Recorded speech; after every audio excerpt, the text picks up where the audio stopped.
Hello दोस्तों, नमस्कार। आपके अपने YouTube channel IT exam study में आपका बहुत बहुत हार्दिक स्वागत है। आज की इस वीडियो में हम बात करेंगे नेटवर्क ट्रांसमिशन मोड। नेटवर्क में ट्रांसमिशन मोड किस तरह से होते हैं, कितने प्रकार के होते हैं और वहां से किस तरह के क्वेश्चन आपको एग्जाम में मिल सकते हैं। तो ट्रांसमिशन मोड पढ़ने से पहले हम कुछ टर्म्स हम यहाँ पे देखेंगे कि ट्रांसमिशन मोड में किस किस तरह की टर्म्स हमारे पास यूज में आती है।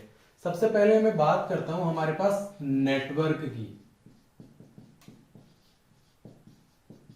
नेटवर्क होता क्या है अपने पास? नेटवर्क होता है अपने पास कि किसी भी नेटवर्क में दो या दो से अधिक डिवाइसेस आपस में कनेक्टेड होती है और वो आपस में कम्युनिकेट कर सकती है।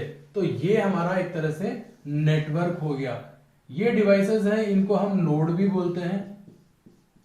ठीक है, ये नोड हो गया, ये नोड हो गया, नोड हो गया। ये हमारे पास लिंक कहलाता है। ठीक है, तो ये हमारे पास नेटवर्क हो गया। अब नेटवर्क में भी कुछ टर्म्स है हमारे पास, कुछ टर्मिनोलॉजी है जो यूज में आती है। फर्स्ट की मैं बात करूं तो पहला है हमारे पास मैसेज। मैसेज क्या होता है हमारे पास? कोई भी डिवाइस अगर कोई भी डेटा, कोई पैकेट, कुछ भी अगर दूसरे डिवाइस को ट्रांसमिट कर रही है तो वो हमारे पास मैसेज कहलाता है। ठीक है, उसी तरह से सेकंड है हमारे पास सेंडर।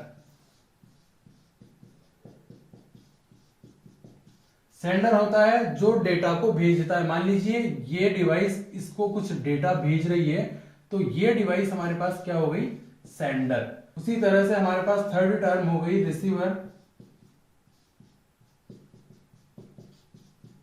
रिसीवर क्या हो गई? जो डिवाइस डेटा को प्राप्त कर रही है वो हो गई रिसीवर। यहां पे ये सेंडर थी, ये डेटा को प्राप्त कर रही है, तो ये हमारे पास क्या हो गई? रिसीवर। ठीक है, उसी तरह से फोर्थ है हमारे पास यहाँ पे ट्रांसमिशन मोड, उसकी हम बात अभी करेंगे। फिफ्थ है हमारे पास प्रोटोकॉल। प्रोटोकॉल क्या होता है हमारे पास? प्रोटोकॉल होता है हमारे पास सेट ऑफ रूल्स कि ये हमारे पास एक नेटवर्क है, इसमें कोई भी डिवाइस आपस में कम्युनिकेट कर रही है तो वो किस आईपी का यूज कर रही है, किस तरह से वो कम्युनिकेट कर रही है, डेटा किस तरह से एक डिवाइस से दूसरी डिवाइस के पास जा रहा है, वो सब कुछ हमारे पास सेट ऑफ रूल्स में डिफाइन होते हैं। ठीक है, तो ये हमारे पास टर्मिनोलॉजी है। उसके बाद मैं बात करूं यहाँ पे, इस नेटवर्क में दो तरह के कनेक्शन होते हैं हमारे पास। टाइप ऑफ कनेक्शन की मैं बात करता हूं यहाँ पे। टाइप ऑफ कनेक्शन है तो वो हमारे पास यहाँ पे दो तरह के अवेलेबल है। एक है हमारे पास P2P, सेकंड है हमारे पास M2M। ठीक है, अब P2P में क्या होता है हमारे पास?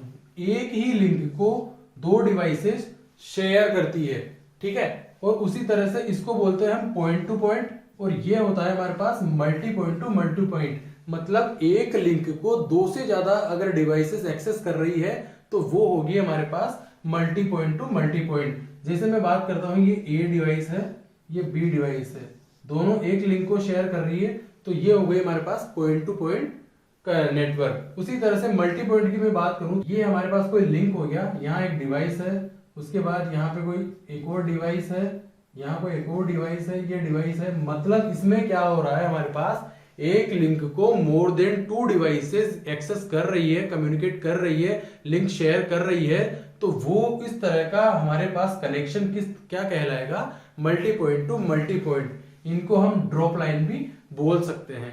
ठीक है, तो P2P और multi point to multi point आपको समझ में आ गया। यहां से कई बार क्वेश्चन ये बन जाता है कि एक ही लिंक को दो डिवाइसेस शेयर कर रही है, तो उसको उस तरह के कनेक्शन को हम क्या कहेंगे? उसके अलावा मल्टी पॉइंट में अगर एक लिंक को मोर देन टू डिवाइसेस अगर शेयर कर रही है तो उस टाइप के कनेक्शन को हम क्या कहेंगे? तो ये दोनों चीज आपको क्लियर होनी चाहिए। अब हम बात ट्रांसमिशन मोड की करते हैं। ट्रांसमिशन मोड हमारे पास कितने तरह का होता है? तीन तरह का होता है। एग्जाम में अगर आपको पूछ ले कितने तरह का होता है, तीन तरह का होता है। किस किस टाइप का होता है वो भी आपको याद रहना चाहिए, क्योंकि कई बार आपको क्वेश्चन ये पूछ लेता है कि निम्न में से कौन सा ट्रांसमिशन मोड है या नहीं है। ठीक है, तो ये हमारे पास तीन तरह का होता है। पहला सिंप्लेक्स, दूसरा होता है हमारे पास हाफ डुप्लेक्स,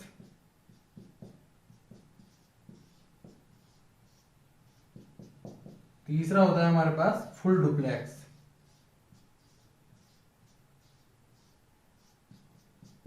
ठीक है, तो तीनों के ट्रांसमिशन मोड के नाम आपको याद रहने चाहिए। अब देख लेते हैं इसमें किस तरह से ट्रांसमिशन होता है डेटा का। सिंप्लेक्स की मैं बात करूं तो सिंप्लेक्स में क्या होता है हमारे पास कि यहाँ पे एक सेंडर होता है और एक रिसीवर होता है। मतलब ये क्या होता है हमारे पास यूनिडायरेक्शनल होता है। ठीक है, ये हमारे पास यूनिडायरेक्शनल होता है, मतलब एक दिशा में ही हमारे पास यहाँ पे ट्रांसमिशन होगा। जैसे कि एग्जांपल की बात करते हैं हम, यहाँ पे कीबोर्ड हो गया एंड हमारे पास सिस्टम हो गया। ठीक है, मतलब ये क्या हो गया हमारे पास, यहाँ पे ये सेंडर हो गया, ये रिसीवर हो गया, यूनिडायरेक्शनल होगा। मतलब यहाँ पे एक ही दिशा में हमारे पास यहाँ पे डेटा सेंड हो सकता है। ठीक है, कीबोर्ड से हमने कुछ भी इंसर्ट किया तो वो सिस्टम में जाएगा, मतलब इसी दिशा में हमारे पास डेटा ट्रांसमिट हो रहा है। तो ये हो गया हमारे पास सिंप्लेक्स का उदाहरण। तो कई बार एग्जाम में ये भी पूछ सकता है हमारे पास कि सिंप्लेक्स का निम्न में से कौन सा उदाहरण है या नहीं है, या फिर उदाहरण देके पूछ लेगा कि इनमें से ये किस तरह का ट्रांसमिशन मोड है, तो आपको ये पता होना चाहिए। उसी तरह से हमारे पास रिमोट हो गया, टेलीविजन हो गया, ये सब कुछ क्या है हमारे पास सिंप्लेक्स के एग्जाम्पल है। यहाँ पे भी डेटा यूनिडायरेक्शनल कम्युनिकेट करता है। ठीक है, उसके बाद हम बात करते हैं हाफ डुप्लेक्स की। हाफ डुप्लेक्स में हम बात करें तो यहाँ पे जो दो डिवाइसेस होती है हमारे पास, वो एक दूसरे से दोनों साइड कम्युनिकेट कर सकती है। ठीक है, ए बी से भी कम्युनिकेट कर सकती है और बी ए से भी कम्युनिकेट कर सकती है। बट यहाँ पे डिफरेंट क्या है हाफ और फुल डुप्लेक्स में, कि यहाँ पे हाफ डुप्लेक्स ये भी हमारे पास बाई डायरेक्शनल होता है, बाई डायरेक्शनल होता है, और फुल डुप्लेक्स भी हमारे पास यहाँ पे बाई डायरेक्शनल होता है। दोनों बाई डायरेक्शनल होते हैं हाफ और फुल डुप्लेक्स, बट दोनों में अंतर यह है कि हाफ डुप्लेक्स में हमारे पास जो डेटा ट्रांसमिट होगा, दोनों डिवाइसेस एक टाइम पर दोनों डिवाइसेस डेटा ट्रांसमिट नहीं कर सकती। ठीक है, जैसे कि हम बात करें यहाँ पे वॉकी टॉकी की बात करें हम यहाँ पे, तो वॉकी टॉकी किसका एग्जांपल है हमारे पास हाफ डुप्लेक्स का। क्यों? क्योंकि वॉकी टॉकी में होता क्या है कि अगर एक जना बोलेगा तो दूसरा जना सुनेगा, उसके बाद दूसरा जना बोलेगा और पहला जना सुनेगा, मतलब दोनों टाइम सेम टाइम पे डेटा ट्रांसमिट दोनों साइड नहीं होगा।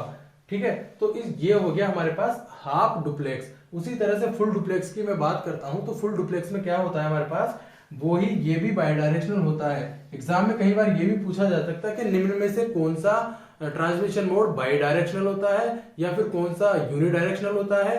ठीक है, तो आपको ये पता रहना चाहिए। अब फुल डुप्लेक्स में क्या होगा हमारे पास, दोनों डिवाइसेस आपस में कम्युनिकेट कर सकती है, जो कि लास्ट वाले में भी था, लेकिन इसमें एट ए सेम टाइम, मतलब सेम टाइम पे दोनों डिवाइसेस आपस में कम्युनिकेट कर सकती है। जैसे कि एग्जांपल की मैं बात करता हूं तो हमारे पास एग्जांपल हो गया जैसे मोबाइल फोन, वो हमारे पास हम फ्रिक्वेंटली दोनों आपस में बात कर सकते हैं, तो फुल डुप्लेक्स का एग्जांपल हो गया जैसे कि मोबाइल फोन। ठीक है, तो ये हमारे पास तीन तरह के ट्रांसमिशन मोड है जिनसे हम देखें कि किस तरह से डेटा कम्युनिकेट डिवाइसेस के बीच में कर सकता है। तो दोस्तों, अगर ये वीडियो आपको पसंद आया तो लाइक और शेयर जरूर करें। हमारी application IT exam study play store से डाउनलोड करना नहीं भूलें। Thanks for watching this video.